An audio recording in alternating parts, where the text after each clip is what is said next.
आइए जानते हैं आहार ज्योतिष या फूड एस्ट्रोलॉजी क्या होती है।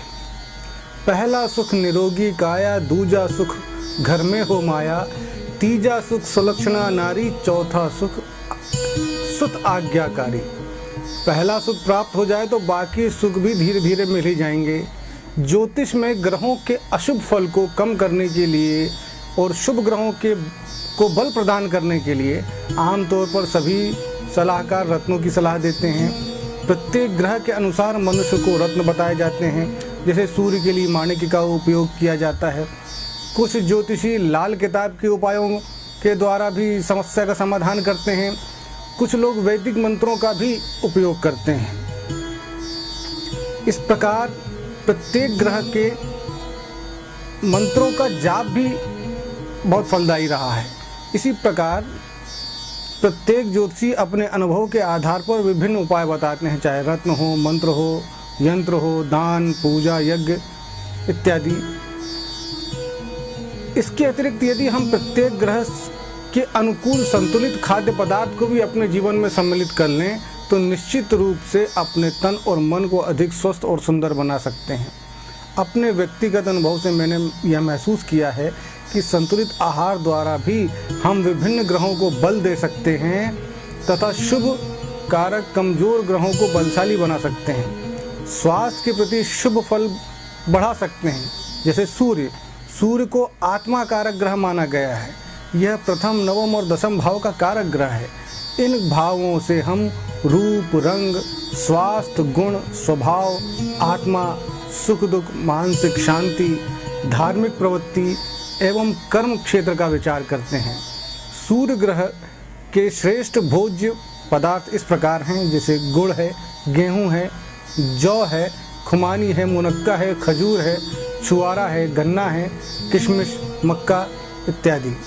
वैसे तो गेहूं का आटा हम सभी खाते हैं, पर यदि हम गेहूं को अंकुरित कर लें या गेहूं और जौ को बोकर उसके ज्वारे का रस पिएं या किशमिश या खुमानी को पानी में भिगोकर नित्य ग्रहण करें तो भोजन के उपरांत थोड़े से गुड़ का सेवन करें तो निश्चित रूप से स्वास्थ्य में आशातीत सफलता या लाभ दिखाई देगा और मन भी प्रफुल्लित रहेगा।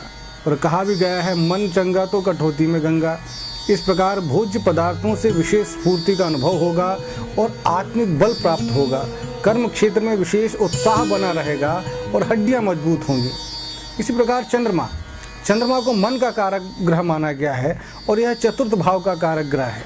चंद्र के अनुकूल भोज्य पदार्थ हैं दूध, दही, पनीर, सफ़ेद तिल, अखरोट। चंद्रमा को बल प्रदान करने के लिए सोयाबीन के दूध अथवा पनीर का प्रयोग करें। सफ़ेद तिल के लड्डू खाएं, सेला चावल का प्रयोग करें, अखरोट की गिरी भिगोकर प्रातःकाल चबाकर खाएं। यह दिल के लिए बहुत उपयोगी है।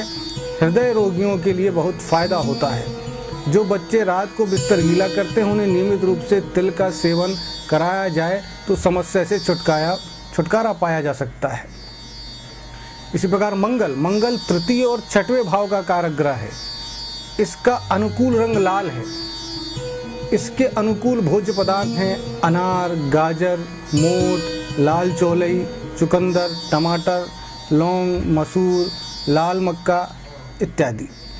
इनके सेवन से खून संबंधित सभी दोषों से मुक्ति मिलती है। मोठ को अंकुरित करके नित्य सुबह कच्चा चबाकर खाएं तो शरीर में खून के लाल कणों में वृद्धि होती है। सर्दियों में मक्के के आटे की रोटी खाएं। बादाम को भिगोकर प्रतिदिन सुबह खाएं तो बल की वृद्धि होती है, पराक्रम बढ़ता है तथा छोटे मोटे रोग तो पास में ही नहीं आते। इसी प्रकार बुध ग्रह चतुर्थ और दशम भाव का कारक है। इस ग्रह का अनुकूल रंग हरा है।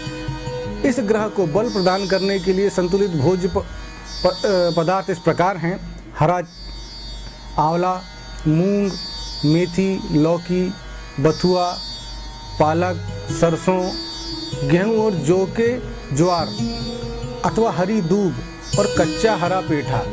हरी मूंग और मेथी अंकुरित कर प्रयोग करें। बथुआ, पालक और सरसों के साग का सर्दियों में सेवन बहुत लाभकारी है। इनमें कैल्शियम और फॉलिक एसिड की मात्रा बहुत अधिक होती है।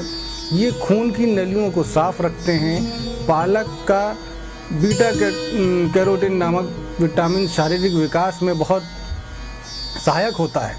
गेहूं जो के ज्वारे होते हैं अथवा दूध का जो रस निकालकर सुबह सुबह पिया जाता है वो सभी रोगों के लिए विशेष लाभकारी है। ग्वार पाठे का जूस अथवा इसके गूदे का जो हलवा होता है या ग्वार की फली के भी जो है वो घुटने के दर्द में बहुत लाभकारी है। आंवले का जूस आँख के लिए बहुत लाभकारी है। हरी गोभी स्तन कैंसर के लिए बहुत उपयोगी है। इसी प्रकार बृहस्पति द्वितीय, पंचम, नवम और एकादश भाव का कारक ग्रह है। इसका प्रिय रंग पीला है। इसके अनुकूल भोज्य पदार्थ हैं पपीता, मेथी का दाना, शकरकंद, अदरक, चना दाल, चने का आटा, सीताफल, संतरा, कच्ची हल्दी और मक्के का आटा। जहाँ केला, पपीता बदहजमी और एसिडिटी को दूर करता है, वहीं कच्ची हल्दी या अंकुरित मेथी भी स्वास्थ्य के लिए बहुत लाभप्रद होती है। ये सभी वस्तुएं पेट की समस्याओं को दूर करती हैं और चर्बी को बढ़ने नहीं देती। इसी प्रकार शुक्र ग्रह सप्तम भाव का कारक ग्रह है और इसका शुभ रंग सफ़ेद है। इस ग्रह के अनुकूल भोज्य पदार्थ हैं सफ़ेद भींगे बादाम, सफ़ेद मिर्च, अखरोट, सिंघाड़े, नारियल तथा चौलाई के बीज। चौलाई के बीजों को फुलाकर बनाई गई खीर अथवा लड्डू जो हैं वो सुपाच्य होते हैं। ये बूढ़ों और बच्चों के दोनों के लिए लाभकारी हैं। इनमें रूप रंग में विशेष निखार आएगा, यौवन भी बरकरार रहता है। भीगे बादाम व अखरोट कोलेस्ट्रॉल को कम करते हैं, दमा व जोड़ों के दर्द में राहत देंगे, कैंसर अवरोधी तत्वों को मजबूत करते हैं, रक्त और ज्ञान तंतुओं को बल मिलता है, याददाश्त, बुद्धि एवं स्फूर्ति में भी वृद्धि होती है। दुबले पतले व शक्तिहीन व्यक्तियों को इसके प्रयोग से लाभ मिलता है। जिन लोगों को मधुमेह की शिकायत हो वह बराबर मात्रा में गेहूं, चना, काला साबुत या सोयाबीन या मंडवे के आटे की रोटी का सेवन करें, उन्हें अवश्य लाभ होगा। शनि ग्रह छठवां, आठवां और 12वें भाव का कारक ग्रह है। इस ग्रह का अनुकूल रंग काला, नीला अथवा कत्थई है और इस ग्रह के अनुकूल भोज्य पदार्थ हैं काली उड़द, काली मिर्च, जामुन, मंडवे का आटा, काले अंगूर, कुत्थी, मुनक्का, गुलकंद इत्यादि। शनि के शुभ प्रभाव को बढ़ाने के लिए इनका उपयोग किया जा सकता है। जिन्हें पथरी की शिकायत हो, अगर वे नियमित रूप से भिगोई हुई कुल्थी को पानी में के साथ सेवन करें, हफ्ते में 1 या 2 बार उसकी दाल खाएं तो काफ़ी लाभ होगा। इन पदार्थों के सेवन से एक ओर पाचन ठीक रहेगा और दूसरी ओर शारीरिक बल भी प्राप्त होगा। बवासीर के रोगी नारियल की छाल को जलाकर ताजे दही के साथ 1 चम्मच 3 बार अवश्य खाएं तो उन्हें विशेष लाभ प्राप्त होगा। साथ ही धूम्रपान, मदिरा, मांस आदि से बचना चाहिए। यदि धूम्रपान छोड़ देंगे तो पैरों के दर्द और दिल के रोग में लाभ मिलता है। वनस्पति घी का प्रयोग बिल्कुल ना करें। इसके स्थान पर सरसों का तेल या सोयाबीन का तेल या बिनोले का तेल भी प्रयोग कर सकते हैं। पैरों के दर्द में विशेष लाभ मिलेगा। इन सब प्रयोग से शारीरिक रोग से काफ़ी हद तक मुक्ति प्राप्त कर सकते हैं। यदि इस प्रकार हम इन ग्रहों के भोज्य पदार्थ प्रतिदिन खाने में प्रयोग करें तो स्वास्थ्य में तो लाभ होगा ही होगा, साथ ही उस ग्रह की पीड़ा या दोष भी शांत कर सकते हैं। हमारे पूर्वज इसी प्रकार ऋतु और मौसम के अनुसार भोजन ग्रहण करते थे और अपने स्वास्थ्य को ठीक रखते थे और दीर्घायु होते थे।